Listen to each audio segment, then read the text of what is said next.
बिस्मिल्लाहिर्रहमानिर्रहीम।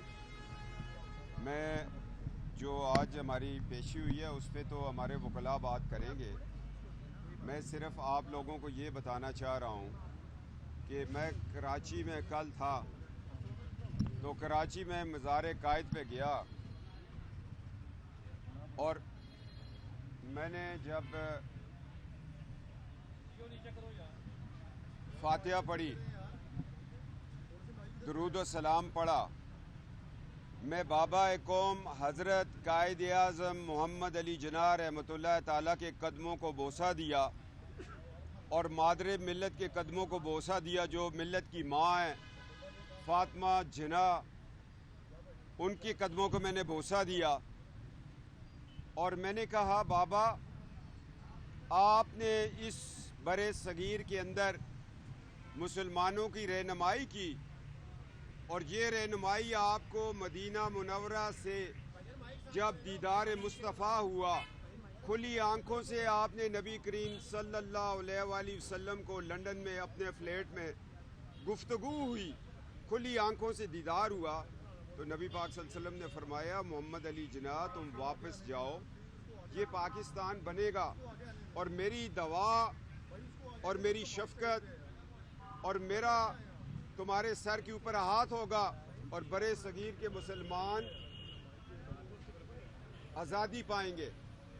जब मोहम्मद अली जिन्ना वापस आए, बाबा कौम, हमारी पूरी कौम का वालिद जब वापस आया, तो उस वक्त उसने बड़े सगीर के मुसलमानों को आज़ादी दिलवाई और उस आज़ादी की तहरीक में हमारी माँ मादरे मिल्लत जो उनकी बहन थी, वो साथ साथ चलती रही, अपनी ज़िंदगी हमारे लिए कुर्बान की, अपने बच्चों के लिए। जब मैं उनके मज़ार पे गया तो मुझे मुराकबा की कैफियत हुई। मैंने कहा, जो इस्तदा मैं कर रहा हूँ साहिब मज़ार से वो सुन रहा है। मैंने कहा, बाबा कौम हज़रत कायद आज़म रहमतुल्लाह ताला, आपने बड़ी मेहनत से हमें पाकिस्तान नायल थे, हमने इस पाकिस्तान को तोड़ दिया, हमने आपके मशरक़ी पाकिस्तान को बांग्लादेश बना दिया, हमने आपकी बहन जो साथ आपके कौम की माँ लेटी हुई है उसको हमने गद्दार का लक़ब दिया। मैं आपसे माफ़ी मांगता हूँ, मगर बाबा इस वक्त कौम फिर एक मुश्किल में है, आपका पाकिस्तान मुश्किल में है, आपका जिसको आपने शहरागे कश्मीर कहा था वो कट गई है, अमली तौर पे काट दी गई है गलत पॉलिसियों से। इंडिया उस पर कब्ज़ा कर चुका है मुकम्मल तौर पर। मैंने कहा, हज़रत कायद आज़म रहमतुल्लाह ताला, आपने नस्लों तक एहसान किया, लोग आपको कहते थे आपने बड़ा काम किया कि आपने पाकिस्तान बनाया। वो कहते थे मैं सिर्फ एक लफ्ज़ रोज़ महशर में अल्लाह के सामने हाजिर हूँ, तो अल्लाह के वेल डन मोहम्मद अली जिन्ना, मैं एक इस लफ्ज़ को सुनने के लिए ज़िंदगी गुजार दी है और आज मेरा ईमान है कि वो अपनी कब्र में ज़िंदा है। उसने जहाद किया, उसकी बहन ने जहाद किया। जब मैंने वहाँ इस्तदा की, चिटागोंग में मादरे मिल्लत एक जलसा को ख़िताब कर रही थी, उन्होंने कहा, वोट की अज़मत को पहचानोगे तो मुल्क बचेगा, वोट को इज़्ज़त दोगे तो मुल्क बचेगा। फिर मैंने बाबा कौम को हाजिर करके मैंने ये अल्लाह से इस्तदा की और मैंने वादा किया और मैंने नारा लगाया, वोट को इज़्ज़त दो। मैंने कहा, वोट को इज़्ज़त दो, वोट को इज़्ज़त दो। फिर मैंने कहा, जिन लोगों ने मादरे मिल्लत को गद्दार कहा था उनको भी पैगाम दूं। मैंने कहा, मादरे मिल्लत जिंदाबाद, मादरे मिल्लत जिंदाबाद, मादरे मिल्लत जिंदाबाद। इसमें गलत काम किया है। मैं हर 18 अक्टूबर को मादरे मिल्लत के मज़ार पे जाकर मादरे मिल्लत जिंदाबाद कहूँगा। मादरे मिल्लत के साथ ज़्यादती करने वाला खुद साख्ता सदर अयूब खान था। उसने मादरे मिल्लत का इलेक्शन चोरी किया और उस चोरी के नतीजे में हमें आधा मुल्क गंवाना पड़ा। मैंने कहा, बाबा कौम 2018 में भी इलेक्शन चोरी हो गया है, अल्लाह के आगे दुआ करो कि खुदा इस मुल्क को सलामत रखे और क़यामत तक सलामत रखे। जब बच्चों पे तकलीफ़ होती है तो वो माँ बाप के पास जाते हैं, जब बच्चों के कोई गली में मारता है वो माँ के पास जाके चीखो पकार करते हैं कि अम्मी मुझे फ़लाँ ने मारा। मैं भी मादरे मिल्लत के पास गया था, मैंने मादरे मिल्लत को कहा, जिस इलेक्शन चोर ने तुम्हारा इलेक्शन चोरी किया था, अम्मा जान, मादरे मिल्लत उन्हीं चोरों ने हमारा इलेक्शन चोरी कर लिया है। अगर माँ को इस्तदा करना जुर्म है तो फिर ये जुर्म करते रहेंगे। माँ को जिंदाबाद कहना अगर जुर्म है تو یہ جرم کرتے رہیں گے. اگر بابا قوم کے قدموں کو بوسہ دینا جرم ہے تو یہ جرم کرتے رہیں گے. اور میں نسل در نسل مزاروں کا وارث چلا آ رہا ہوں. حضرت علی کرم اللہ وجہ سے ہمارے مزارات شروع ہوتے ہیں اور حضرت سلطان بہو تک، حضرت بابا سجاول تک ہمارے مزارات کا سلسلہ ہے. اور نائلو اور جائلو، تم مجھے مزارات کا ادب سکھاتے ہو. ہمارے گھر سے لوگ مزاروں کا ادب سیکھ کے جاتے ہیں. یہ ایک میرے اوپر اسٹیٹ ابو اسٹیٹ نے ایک پرچہ کٹوایا اور رات کی تاریکی میں شب خون مارا. میں اس بات پہ نہیں گھبرایا کہ میرا دروازہ توڑا. وہ دروازہ پولیس نہیں توڑ سکتی تھی. وہ ٹھڈے وہ تھے جو آئین کو ٹھڈے پڑھتے آ رہے ہیں. وہ ٹھڈے تھے جو ہماری آزادی سلب کر رہے ہیں. میں نے کہا اندر میری فیملی ہے، میں آ رہا ہوں، میں وضو کر رہا ہوں، نماز کا وقت ہے، مجھے 10 منٹ ٹائم دے دو. مگر جو بھی ہوا میں اس پہ، کیونکہ نواز شریف صاحب کا میسج جو ہے لاؤڈ اینڈ کلیئر ہے کہ ہم نے ووٹ کی عزت دلوانی ہے. میں نے کہا میں جاؤں گا، گرفتاری بھی دوں گا، سب کچھ کروں گا. مگر میں آج پریشان ہوں کہ ایک صوبے کا آئی جی 3 گھنٹے کہاں رہا، وہ کس کی تحویل میں رہا، کہاں وہ حفظ بجا میں تھا. ایک آئی جی گریڈ 21 22 کا ہوتا ہے، اس کو اگر اتنے ہی کہا جائے کہ تمہیں ہم او ایس ٹی کر دیں گے تو وہ تو پھر رہ گیا نا. یہ ایف آئی آر کروانے والے کون لوگ ہیں؟ یہ خلا سے ہوئی تھی، فضا سے ہوئی تھی، یا زمین سے ہوئی تھی؟ میں ان ایف آئی آروں سے ڈرنے والا نہیں ہوں.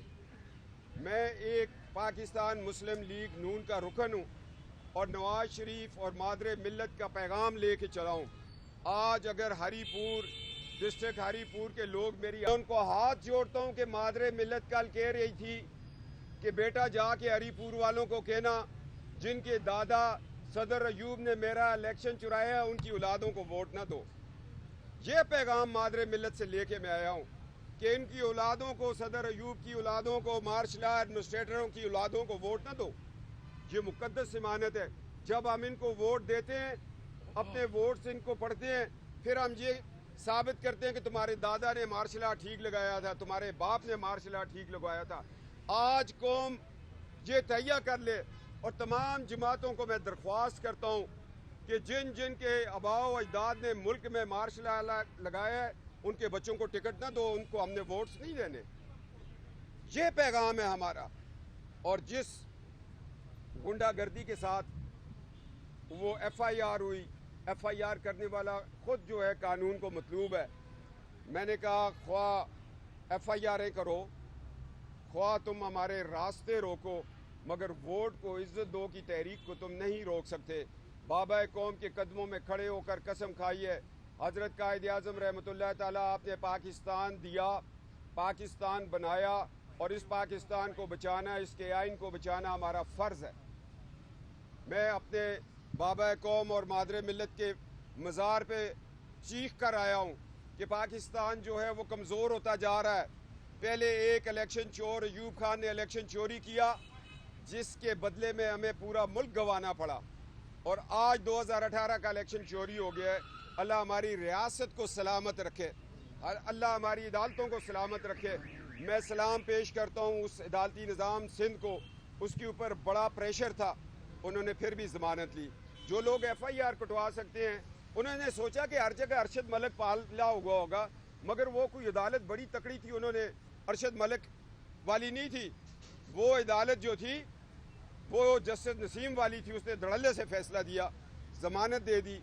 اور مجھے ڈرایا جا رہا ہے کہ نواز شریف صاحب، میں تو وارث ہوں اس قائد اعظم رحمۃ اللہ تعالیٰ کا اور مادر ملت کا، کیونکہ 1906 میں بننے والی مسلم لیگ، اس میں میرے دادا نے 1907 میں شمولیت اختیار کی. یہ قائد اعظم کی مسلم لیگ ہے، اور ہم قائد اعظم کی مسلم لیگ میں ہم وارث ہیں. کسی پہ ایف آئی آر کروائیں، ہم مادر ملت کے وارث ہیں، ہم اپنی مسلم لیگ کے وارث ہیں. ایک وہ شخص جس کا قائد اعظم سے تعلق ہی نہیں، وہ ایف آئی آر کٹوا رہا ہے، اور کس کی یہ ماں پہ کٹوا رہا ہے؟ اسٹیٹ ابو اسٹیٹ کی یہ ماں سے. میں نے کہا کوئی فرق نہیں ہے، ادھر بھی بھگتیں گے، پشاور میں بھی بھگتیں گے، گجرانوالہ میں بھی بھگتیں گے. हर जगह भुगतेंगे, इसलिए कि हमारी अदालतें इंसाफ दे रही हैं, हमारी अदालतें काम कर रही हैं। एक मिनट भाई, एक मिनट। हमारी अदालतें इंसाफ दे रही हैं। जब तक अदालतें इंसाफ देती रहेंगी, मुल्क आगे बढ़ता रहेगा, मुल्क आगे चलता रहेगा। आज भी मैं मुतालबा करता हूँ कि सी पैक से जितना जल्दी जनरल आसिम बाजवा इस्तीफ़ा देगा, उतनी जल्दी सी पैक चल पड़ेगी, क्योंकि इस शख्स की दयानतदारी पर सवालिया निशान आ चुका है। 99 कंपनीज बनाने वाला एक जनरल, जो कि बतौर सेकंड लेफ्टिनेंट 500 रुपया DSOP फंड कटवाता था, उसके पास पैसा कहाँ से आया? वालिद साहब डॉक्टर थे, शहीद कर दिए गए, यतीम था। अब उसको भी तो जवाब देना चाहिए। मैं तो दे रहा हूँ हर जगह। मैं जिस यूनिट से मैंने, जिसकी गोद में, जिसकी आगोश में मैंने परवरिश पाई, उसका एक निशान हैदर मोहम्मद अकरम शहीद, मेजर मोहम्मद अकरम शहीद अवान निशान हैदर है। और उसको लोग 4FF कहते हैं, मगर हम उसको तुनपुर बोंजा कहते हैं।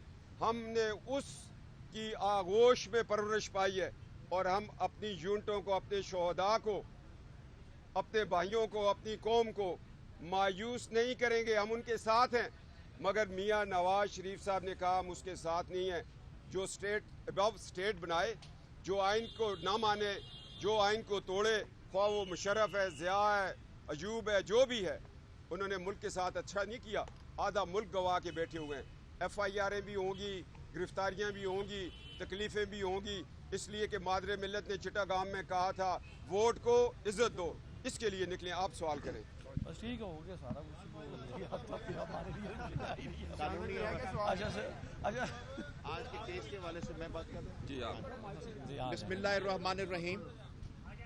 आज की पेशी में सर थोड़ा सा कुछ प्रोसीडिंग्स आगे चली हैं, कुछ पेटिशनर्स की हद तक आर्गूमेंट्स हुए हैं, और अगली जो पेशी पड़ी है 23 की, वो इस वजह करके पड़ी है कि कुछ मुल्ज़मान की दरख्वास्त ज़मानत की तारीख 23 की थी।